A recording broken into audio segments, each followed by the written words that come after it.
মোৰ নাম বসন্ত ডেকা, মোৰ পৰিবাৰ কিৰণ ডেকা। আমি উজান বজাৰ শিশু বিদ্যালয়ত আমাৰ কেন্দ্ৰ, আমি ভোট দিব আহিছিলোঁ।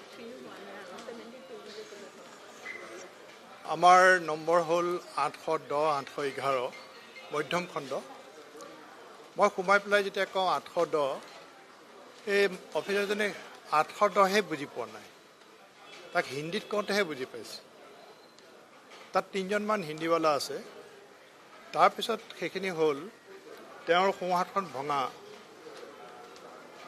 চহী কৰিব নোৱাৰে, টিপ চহী দিছে। সেই টিপ চহী দিওঁতে 1 ছেকেণ্ড 2 ছেকেণ্ড বেছিকৈ লাগিছে। তাৰপিছত ভোট দিব গৈছোঁ। মই ভোটটো দি ওলালোঁ। মই ওলাই আহোঁতে এওঁ মোক সুধিছে নম্বৰ।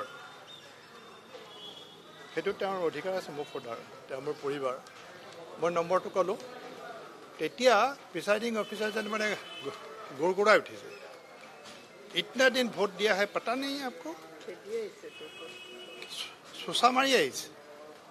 গতিকে মই এওঁ দি অহাৰ পিছত মই তেওঁক ক'লোঁ যে তেওঁ এজন ৰোগী, হাতখন ভঙা, ভৰিত বিষ, তথাপিও আহিছে ভোট দিব, তেওঁ অকণমান ভালকৈ কথা কওঁ। সি সেইটোকে মানে তাৰপিছত মই নামটো চাব খুজিলোঁ, সি ঢাকি দিলে। মই ফটো এখন ল'ব খুজিলোঁ তাৰ, সি পলালে, ভিতৰলৈ গৈছে, সোমাই গ'ল। সি যে দোষ কৰিছে সেইবিলাকেই প্ৰমাণ, সি যে দোষ কৰিছে। গতিকে মই ভাবিলোঁ এই কথাটো আচলতে আমি মানুহক জনাব লাগে। আৰু ইয়াত আজি ইমান বছৰে ভোট দিলোঁ, এই প্ৰথমবাৰ বোধহয় তাত 3জন হিন্দীৱালা আছে, অসমীয়া একো বুজি নাপায়। কৈছোঁ নহয় 810টোৱে বুজি পোৱা নাই, 811 বুজি পোৱা নাই।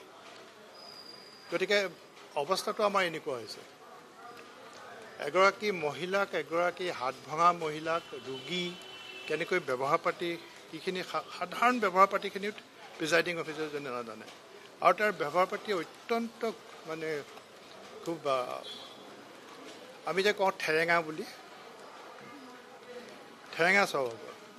ক'ব নোৱাৰোঁ মোৰ শব্দটো ঠিক হৈছে নাই, কিন্তু মই তাকে ভাবিলোঁ আমাৰ মানুহক আমি জনোৱা ভাল। আমাৰ ওপৰত আচলতে কেনেকুৱা কথাবোৰ জাপি দিছে যে মহিলাক সন্মান কৰিব নজনা প্ৰিজাইডিং অফিচাৰো আমাৰ ওপৰত জাপি দিছে। ই অসমীয়াও বুজি নাপায়। CCTV ব্যৱস্থা কৰিছে তাত নাই।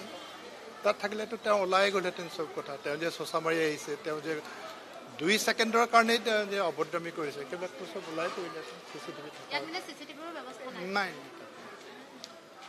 আৰু তেওঁ মোক সেই কাৰ্ডখন মই চাব খোজোঁতেও তেওঁ ঢাকি দিলে।